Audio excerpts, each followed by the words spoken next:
Ideal Espírita, que a paz nos envolva a todos.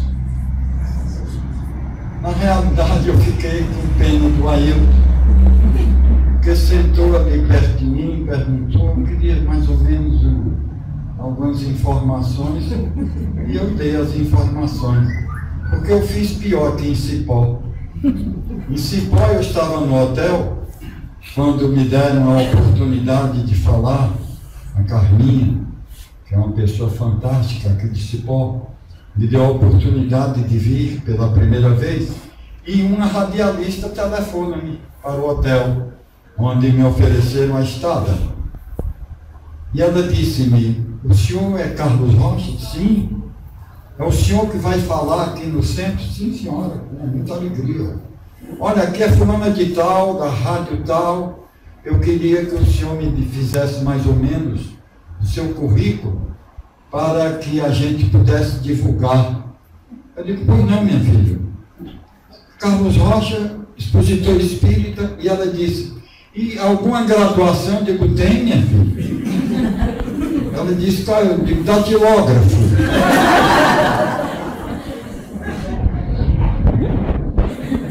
Não é que eu não gostasse de divulgar efetivamente uma graduação que nós possamos ter conseguido através do esforço, mas eu acho que no nosso meio é desnecessário esse tipo de apresentação.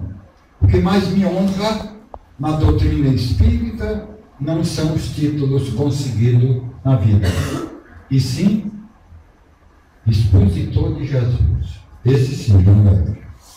Mas eu sou uma pessoa de sorte, porque Sergipe envia para a Semana Espírita de Ribeira do Pombal 2 representantes, o Evaldo, que esteve ontem aqui, e hoje eu, Carlos.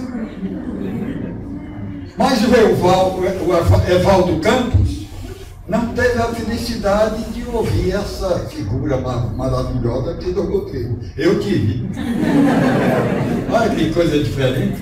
Aí eu, é sorte não. Pode ter certeza que é merecimento mesmo.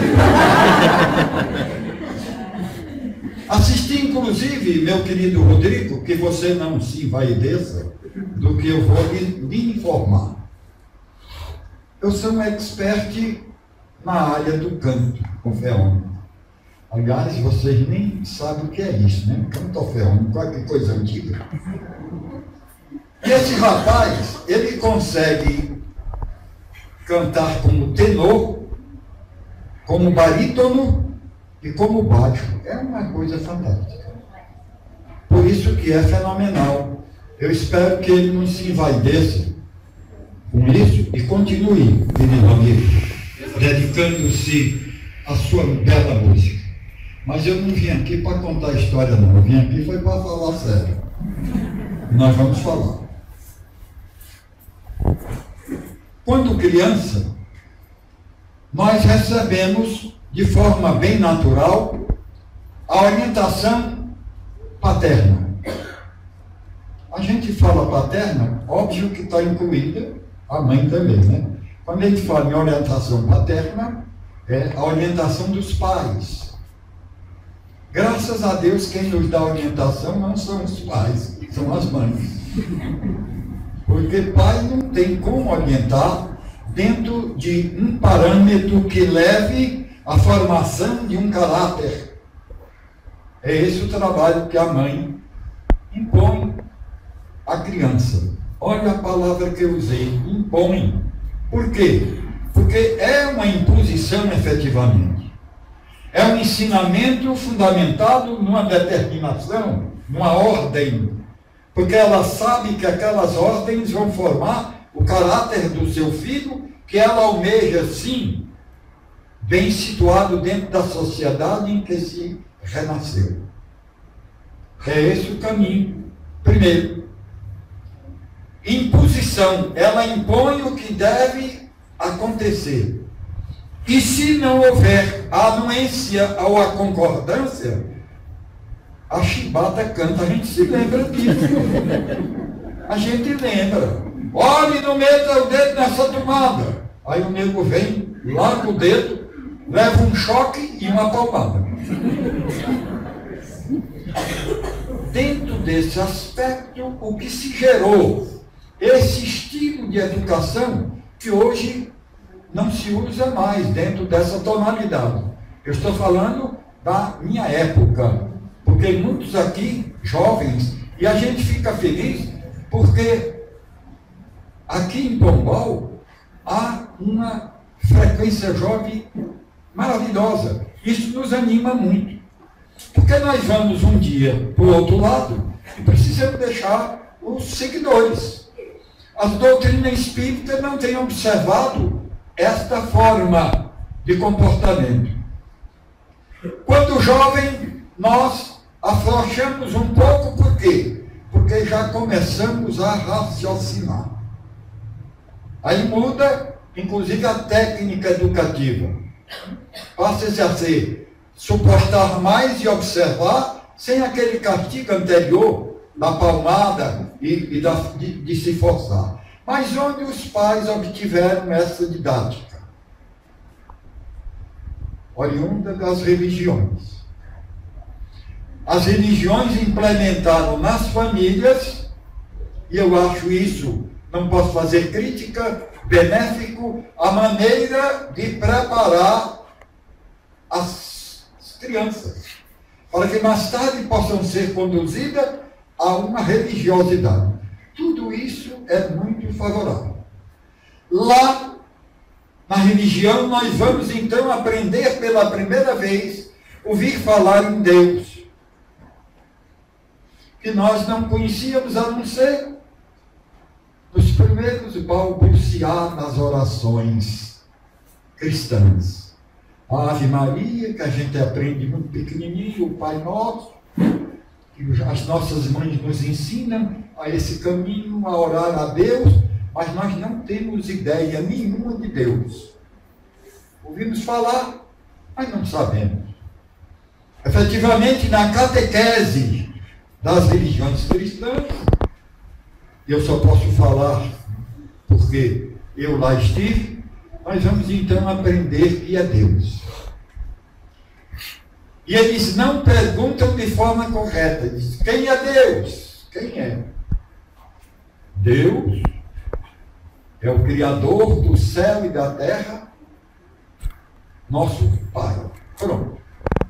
Isso é finito. E aí nós passamos no processo do desenvolvimento a compreender Deus como uma coisa que não há condição de conhecê-lo. Por quê? Ele está no céu. E aí nós vamos seguir a orientação dos chefes religiosos, que se apresentam-nos como representante dele, e a sua fala não pode ser contestada porque há um dogma, ou seja, há uma regra eclesiástica que não se discute, cumpre-se. Já começa por aí. O que é que eu vi quando criança? O mesmo ritmo.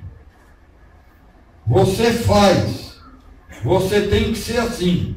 E nós somos criados já preparados para absorver os ensinamentos posteriores que surgem na nossa vida, obedecendo sem compreender. Olhe, você tem que amar o seu pai. E aí eu nasço com aquela ideia. Olha, eu sou obrigado a amar o meu pai. Eu sou obrigado. Ele não tem ideia nenhuma do que representa efetivamente o amor. Ele não tem ideia. Então ele é conduzido a um esquema perfeitamente atribulado, que vai lhe cegar todo o raciocínio.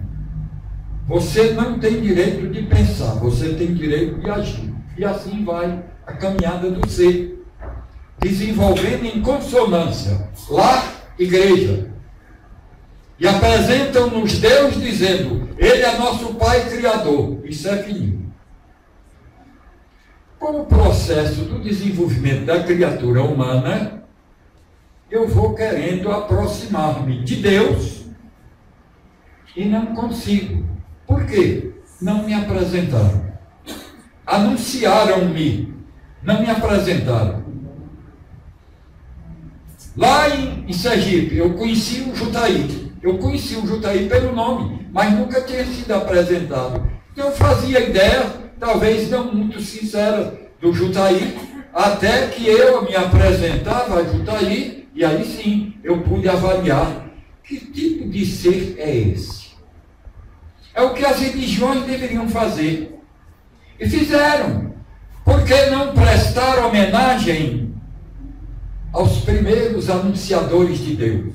Sim, devemos prestar-lhes sim a homenagem, porque eles tiveram a coragem de estudar naquela época e dizer: Deus fez o homem à sua semelhança. E escreveu isso. E de lá para cá a humanidade absorve tudo o que tem um livro chamado Bíblia, e que a maioria dos cristãos informam-nos que é a palavra de Deus. Aí numa plena terça-feira dessa vem um camarada de cabelo branco, correndo o risco de que sua fala seja interpretada como uma maluquice, e diz-lhe: queridos, a Bíblia não é a palavra de Deus. E aí impacta. Mas nós temos que examinar se esse maluco aqui está falando dentro de uma lógica ou simplesmente traz uma informação para nos embaralhar a mente, que é o que tem feito as religiões todas, sem exceção, através dos séculos. Embaralhar-nos a mente para que nós pensemos exatamente como eles pensam. E eu lhes asseguro, a quem nós seguimos? A quem nós temos por modelo? Segundo a orientação dos imortais, na pergunta que Kardec fez, número 625, eles respondem de forma seca, curto e grosso: Jesus. Mas e Moisés? Não, Moisés foi um dos mensageiros de Deus, esse Deus desconhecido, que nós não conseguimos enxergar ainda. E quando eu falo no enxergar, por favor, não estou falando dos olhos materiais, é do raciocínio, é a visão da inteligência, é aquela que todos os seres reencarnados no planeta deveriam usar antes de tomar qualquer outra atitude.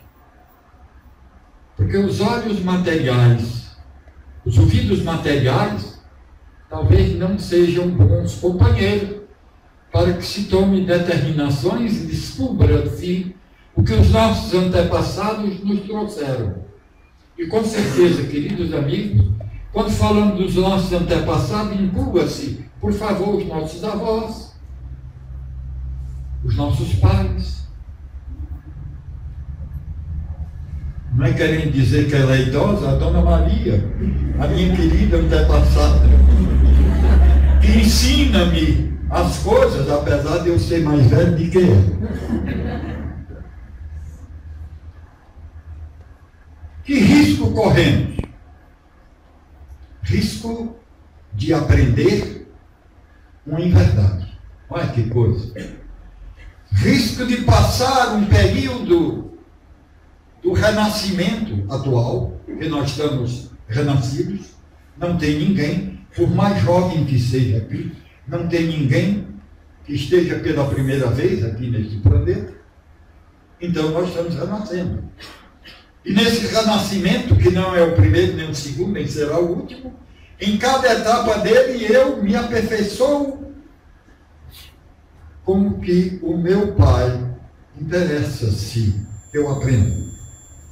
Mas o meu Pai, descartando o que estão nos livros bíblicos, nunca passou por aqui.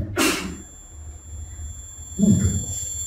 Não precisou estar na terra para para que nós atingíssemos, no século XXI, o amadurecimento fantástico que já conseguimos. Não precisou que ele estivesse aqui. Ele enviava os seus mensageiros. E Moisés foi um brilhante mensageiro, que trouxe e desenvolveu um trabalho do monoteísmo, que era como se nós quiséssemos tornar todos os habitantes do Brasil, 220 milhões de habitantes, todos ricos, bem de vida. Fantástico. É uma coisa difícil o que Moisés implementou. Gerar num mundo politeísta a anulação dessa informação e dizer: só existe um Deus. É Ele o responsável de tudo. E teve que começar por um princípio abrupto para os dias de hoje. Eu digo abrupto porque a gente olha o que está em Gênesis, a gente vê uma quantidade enorme de conversas fiadas, de invenções que ele teve que criar da sua imaginação, no intuito de facilitar-nos o aprendizado. Lembremos-nos que nós, para poder ler, começamos pelo ABC. Era o ABC da vida que Moisés tentava implementar em nós. E em piores condições, porque não tínhamos nós a capacidade intelectiva de absorver. Então tinha que ser em que moldes, hein, queridos? Nos mesmos moldes que os nossos pais absorveram a educar, na base da pancada. Dizendo que se eu não fizer, aquele lá de cima que nos criou, castigaria. E no meio de tantas outras implementações, que os religiosos não querem aceitar que Moisés, como mensageiro divino, trazia-nos regras de ética moral, mas concomitantemente regras sociais. Onde a mulher, coitada, era a grande vítima. Um Deus perverso, um Deus que mandava matar. Se nós examinarmos Deuteronômio, nós vamos encontrar informações da seguinte monta: a mulher que não casar virgem morrerá. Olha que coisa. A pedrada. Hoje não teria mais calçamento na cidade.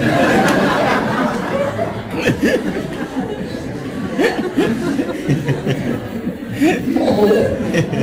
Verdadeiro horror. Coisas de um Deus que mandava matar. Terra prometida. Mas ali tem pessoas vivendo.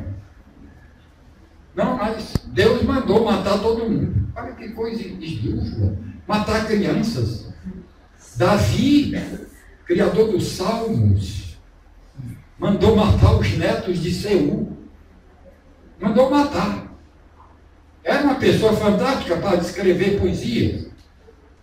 Mas ele mandava, por exemplo, alguma mulher bonita. Quem é essa mulher? É Maria. Vem cá, ela é esposa de quem? O marido dela é o comandante. Chama o comandante. Comandante, vá para aquela guerra ali. Ele mandava o comandante pagar para morrer e ficar com a mulher do homem. Que coisa absurda. Tudo isso inserido na Bíblia. O aparecimento dos primeiros seres. Adão e Eva. Adão vivia só. Deus teve pena de Adão. Deus não tem pena, pessoal, que não é galinha. Deus não tem nenhuma atitude que nós temos. Ele é perfeição. Então ele não tem nada desse negócio de pena e de raiva e de ódio, nada isso. Então ele cria Eva. Da costela. Mas que coisa esdrúxula. Ele não fez o homem de barro, porque não fazia uma mulher de argila. Para não dizer que é barro, mas de lixada. Olha, não foi barro não, a mulher foi feita de argila. Não, acharam de tirar uma costela do pobre do Adão. E aí segue a história, você pode ler. Aí Eva através, Deus diz, olha, essa fruta aqui vocês não comem não, essa pode comer todas as frutas, essa não. Eva, coadjuvada por uma cobra, que falava, olha uma cobra falando, e que chegou naquela árvore, eu não sei de que maneira, porque devia vir voando, porque ela passou a rastejar depois do crime dela de induzir Eva a enrolar Adão. E Eva deu. Eu parei aqui para vocês imaginarem o que ela deu. Ela deu uma maçã a Adão. E ao comer a maçã, pronto, cometeram um crime e foram expulsos. Como é que Deus expulsaria duas crianças? Porque os primeiros seres foram expulsos e sobre a ameaça de alguns castigos. Vamos trabalhar que agora a moleza acabou. Tiveram dois filhos, Adão e Caim e Abel. Caim mata Abel. Interessante é esse fato. Caim mata Abel por ciúme. Quem despertou esse ciúme? Deus. Olha a confusão que faz com o pobre do nosso pai.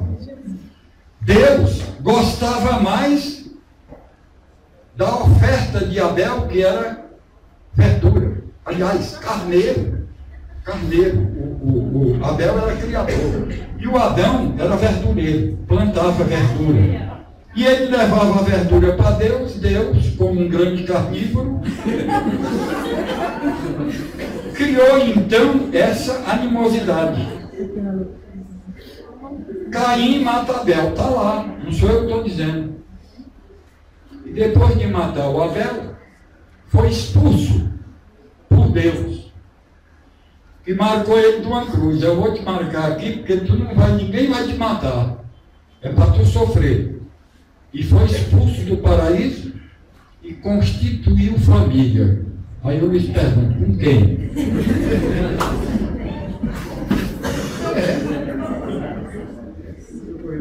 A gente tem, meus queridos amigos, que observar aquilo que está sendo informado. Nós engolimos tudo isso e é pena que as criaturas humanas ainda desativadas continue a acreditar nessa história de Trancoso, porque foi criada da imaginação do nosso querido Moisés, que não era um expert nesse assunto. Moisés fora preparado para ser rei do Egito. Ele tinha capacidade intelectual? Sim, tinha, pois estudara nos grandes colégios do Egito, mas ele resolvera tomar outra atitude e outro caminho. O que ele aprendeu nas escolas superiores de nada valia para a apresentação de um Deus que ele não conhecia. E é o que a maioria não conhece. Continua orando a Deus, meu Deus, e sabe, bota caroço de milho para doer o joelho, porque eles acham, foi informado, que Deus adora o sofrimento. Tudo ilusão. Tudo ilusão. 1300 anos depois aparece Jesus exatamente nos apresentando um Deus totalmente diferente, que nós poderíamos raciocinar e dizer, mudou a coisa, olha, o negócio está mais moderno. Como hoje. Hoje tudo é uma grande modernidade, e nós sabemos disso, é os iPhone, é os iPod. Eu, como não posso tê-los, vou ficando com a IPIM.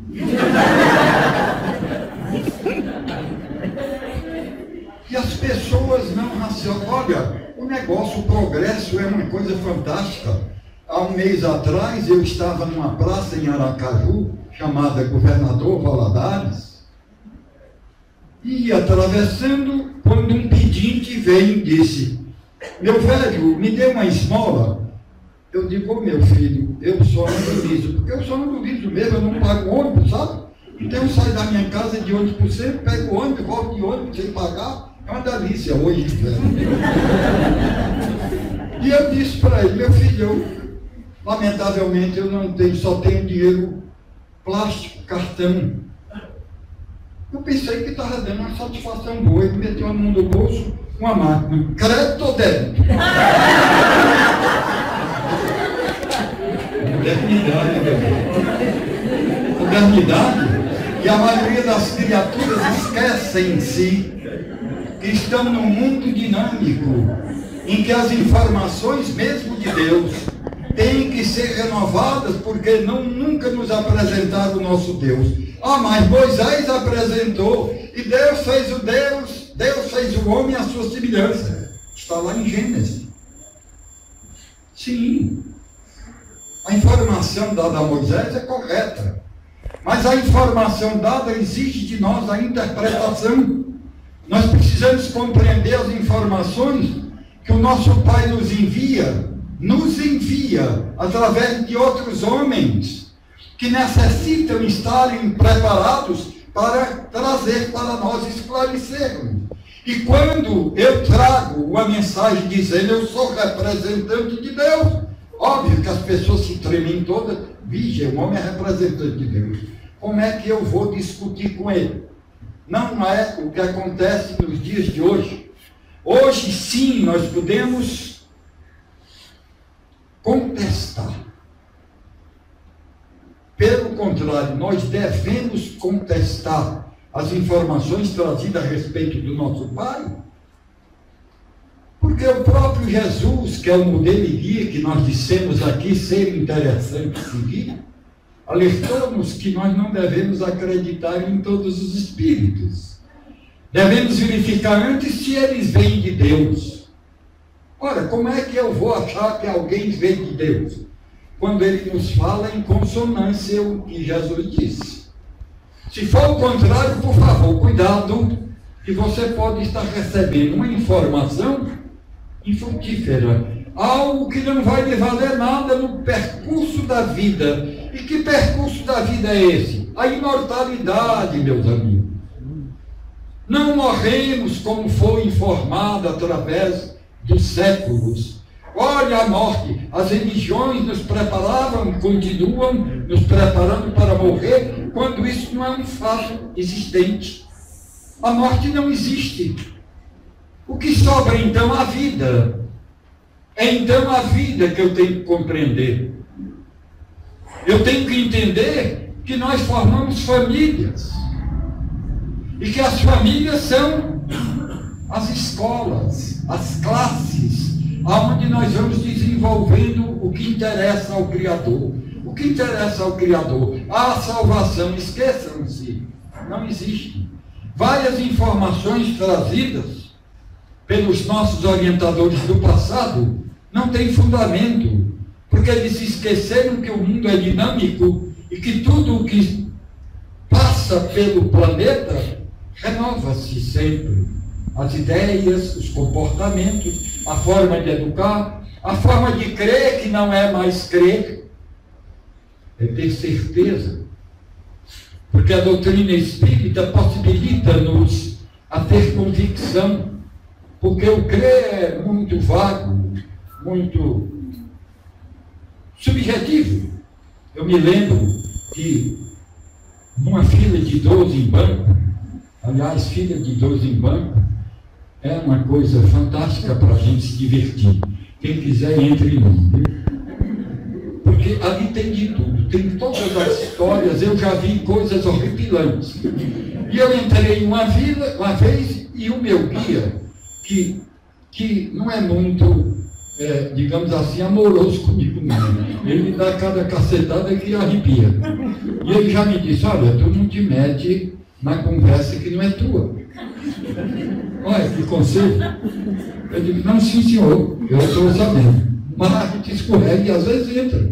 Porque você está num lugar, numa fila de banco, e um quadro que eu vi, uma senhorinha baixinha, dizendo-se católica, discutindo com um senhor muito elegante, dizendo-se ateu. Olha que briga feia. E eu doido para entrar, mas não, eu disse que eu não devo, isso não me interessa. Eu vou ficar calado só ouvindo. E o senhor, bem fundamentado, elegante, falando um português muito interessante de ouvir, E a pobre da senhorinha, sem nenhuma base fundamental, porque não tem, sabe, querido?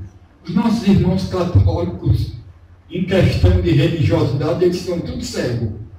Porque eles aprenderam algo que não existe mais, que já devia ter sido apagado. Não estamos fazendo uma crítica a uma doutrina que eu tenho o maior respeito, a doutrina romana. Eu tenho.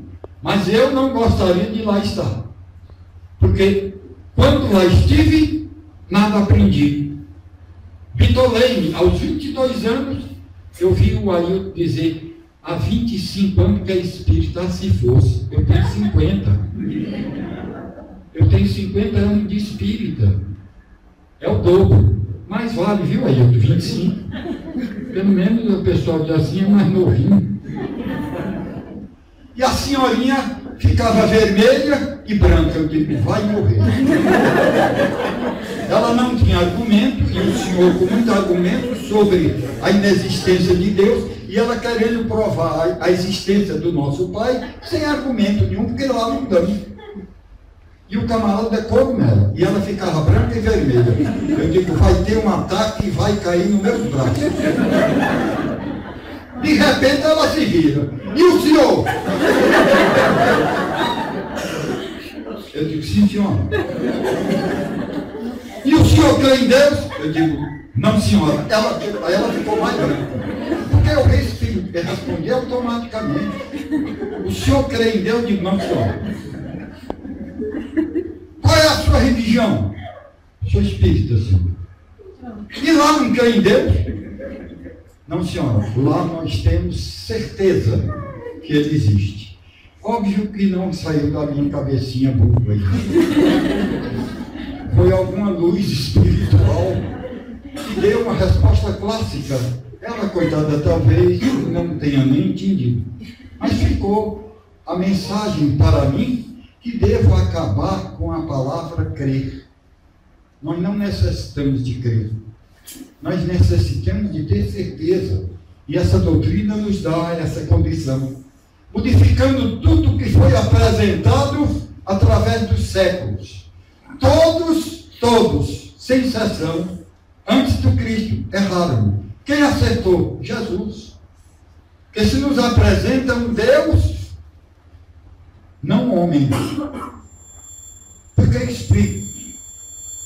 Moisés informa que Deus criou o homem à sua semelhança, porque ele inventou o homem criado por Deus, feito de barro, que soprou as narinas e ele ficou homem. É um negócio meio mágico, mas é Deus, eu vou lá discutir. Mas Deus nunca fez homem. Também nunca fez mulher. É meio grave, né? Uma vez eu disse, olha, eu não sou homem. Quando eu vi a besteira que estava dizendo, não vão espalhar isso para fora. É que Deus fez os espíritos, queridos amigos. Não faz homem nem mulher. Nós, espíritos, é que escolhemos em que condição nós queremos chegar. É esse o Deus que Jesus apresenta. É um Deus que ele diz ser onipotente, único, não existe outro, só existe um onipotente. Tem todas as potências. Então eu não devo misturar a potência de Deus com a nossa, que a nossa é variada. Tem nego que tem 2 dedos, se a mão, a mão não tem 2 dedos, ele é presidente, é uma potência. Mas Deus, apresentado por Jesus, é totalmente oposto ao Deus apresentado por Moisés. Porque ele não castiga. Ele não castiga. Porque se ele castigasse alguém, ele estaria dando uma demonstração que se assemelha ao nosso comportamento. Porque nós castigamos a alguém quando alguém nos maltrata. Não se consegue maltratar a Deus. Ele não castiga. Eu vou até dizer uma doideira aqui muito mais profunda. Deus não perdoa. E aí? Vai gente me odiar daqui para frente. Aquele maluco diz que Deus. E a quem eu vou pedir perdão? Deus não perdoa porque Ele ama. E só se ofende aqueles que são pequenos ainda, com maltrato, com algum tratamento. Nós somos orientados por Deus a perdoar. Nós somos orientados por Deus a amar. Nós somos orientados por Deus a conciliar-se com os inimigos enquanto nós estamos com Ele. Quem nos trouxe isso? Jesus. Mas quem orientou Deus? É preciso que eu coloque Deus fora da religião. Ele não tem religião. Ele é o Criador da humanidade. E a humanidade torna-se religiosa quando reencarna. Depois dela reencarnar e voltar a reencarnar, óbvio, que ela vai seguir a mesma linha de conduta até que ela descubra-se e examine que a religião é sim uma condução ao homem, mas a religião não espiritualiza. A espiritualidade está na transformação do eu. Eu tenho que me modificar, eu tenho que me transformar. E nessa transformação mudam-se também conceitos e aprendizados. O grosseiro vai perceber que ser não é interessante, que eu devo modificar, porque em sendo grosseiro e irritado, eu atraio para mim de forma gratuita os invisíveis que gostam desse padrão de comportamento. Ah, se a maior parte da humanidade tomasse conhecimento dessa simplicidade didática. Eu sou o que eu penso. Leon Denis dizia isso no século XX. Em 1915 ele já falava isso para nós. Nós somos o que nós pensamos. Joana de Ângeles repete: sois o que pensais. É isso que nós precisamos modificar, os nossos pensamentos, porque eles traduzem na modificação das atitudes. É esse o Deus, que não precisa estar aqui, mas Ele está em nós. Por quê? Porque somos espíritos e temos os genes de Deus. Nós somos deuses, porque temos parte do nosso Criador. Ele não é uma pessoa, ele é um espírito. E Moisés está certo na informação, apenas interpretaram de maneira errada. Deus criou o espírito e não o homem. Então, se dissessem, o espírito é semelhante a Deus, sim. Mas quem conhece o espírito? Quem sabe o que é espírito? Alguém poderia dizer, não, isso é mistério de Deus. Não, não é. Nada em Deus é misterioso. Nós é que somos incompetentes. Que tipo de vida temos? Temos a vida que merecemos ter. Ah, mas eu sou casado com um bagulho, você que escolheu, filho. Então, aguenta aí, porque só sobrou esse para ti. Ai, minha sogra é uma jararaca. As pessoas dizem, né? A sogra é para ser a nossa segunda mãe. E as pessoas não interpretam isso. Tem a sogra como, e às vezes as coitadas até que não querem dar palpite, né? Onde não deviam. E cria aquele clima. Por que o clima mau? O clima mau é a consequência de uma incapacidade anterior. Porque quando nós nos reunimos com família, não estamos fazendo pela primeira vez. Somos um grupo de espíritos que reencarnam através dos tempos. E de vez em quando entra uma travessa. O que atravessa? Aquelas pessoas a quem eu larguei a ripa e que eu descubro que para seguir a orientação do nosso Criador, que é amar, eu tenho que transformar a animosidade em amor, em carinho, em respeito. É assim o Deus que nós devemos enxergar. Esquecer que Ele é uma pessoa, porque Ele está nos fiscalizando.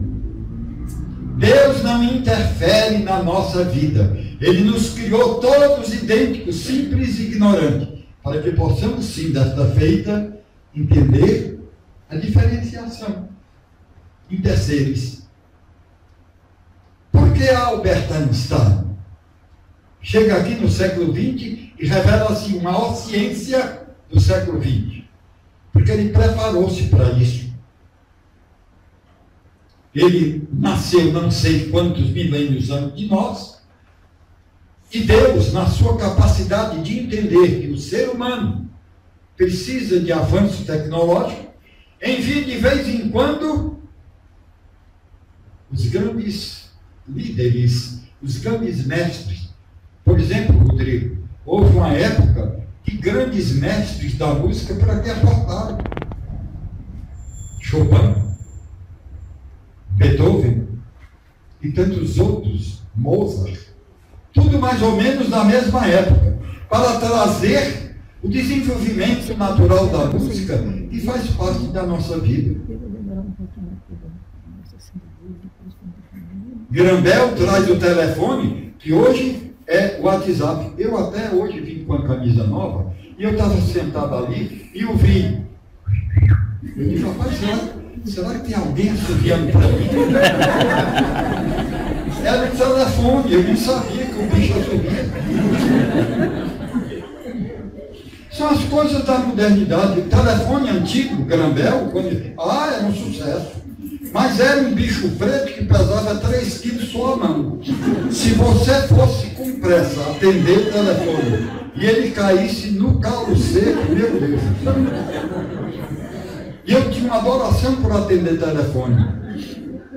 Quando rapaz, antes de ser espírita, eu não tinha consciência nenhuma daquilo que Jesus manda que nós sejamos delicados uns com os outros, né?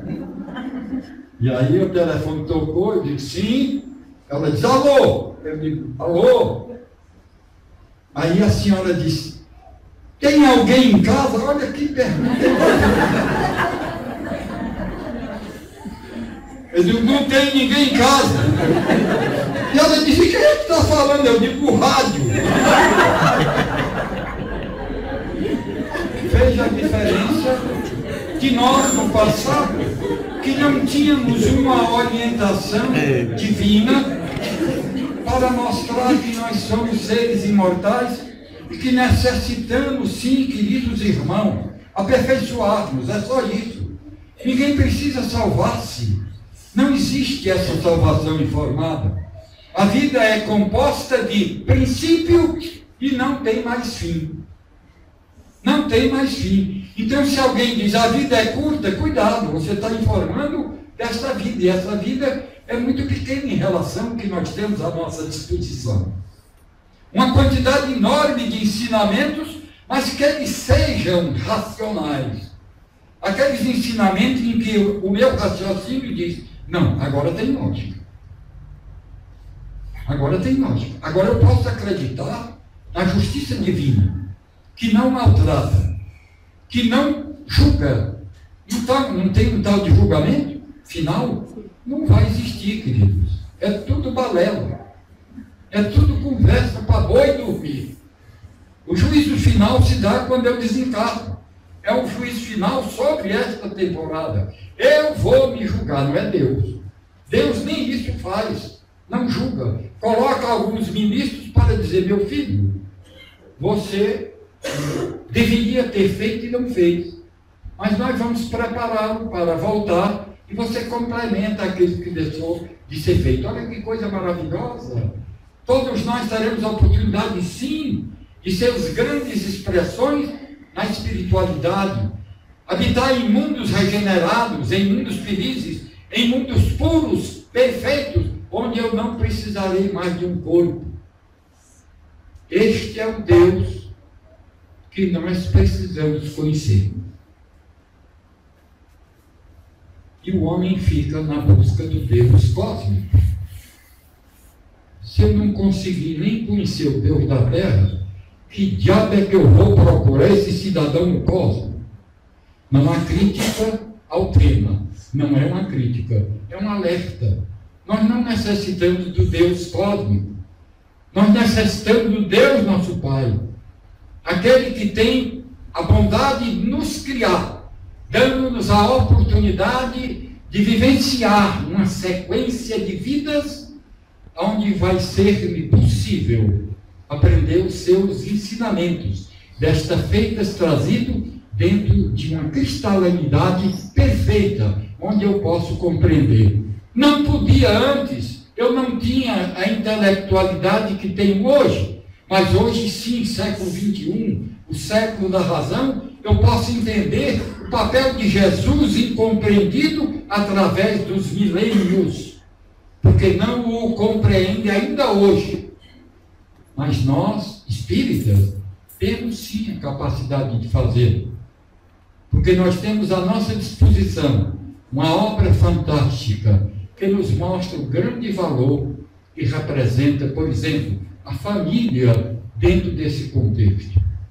Sem a família seria impossível a escola da vida, onde aprendemos que somos diferentes, e sendo nós diferentes, temos que aprender a administrar. A quem seguir a Deus, não se preocupe em seguir Deus.